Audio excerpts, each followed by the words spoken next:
Alright fellas, today we're going to be demonstrating how to change windshield wiper blades on this here Chevy Equinox LT.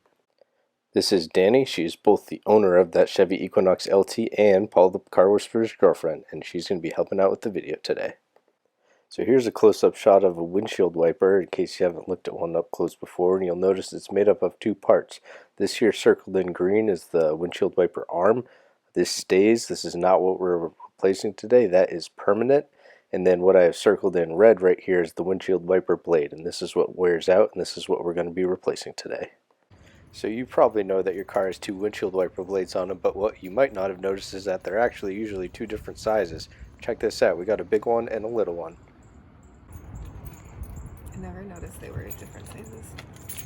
So I just picked these bad boys up at my local auto parts store.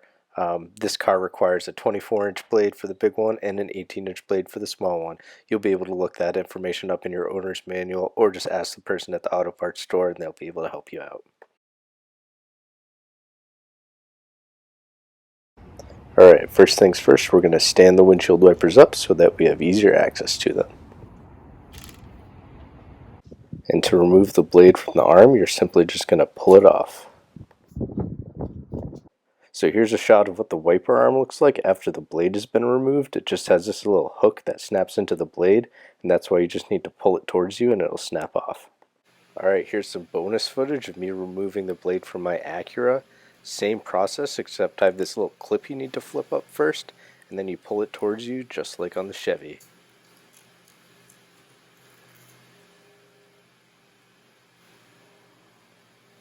Alright, back to our regularly scheduled programming. To install the new blade on the Chevy, we just snap the new one in the same way we snap the old one off.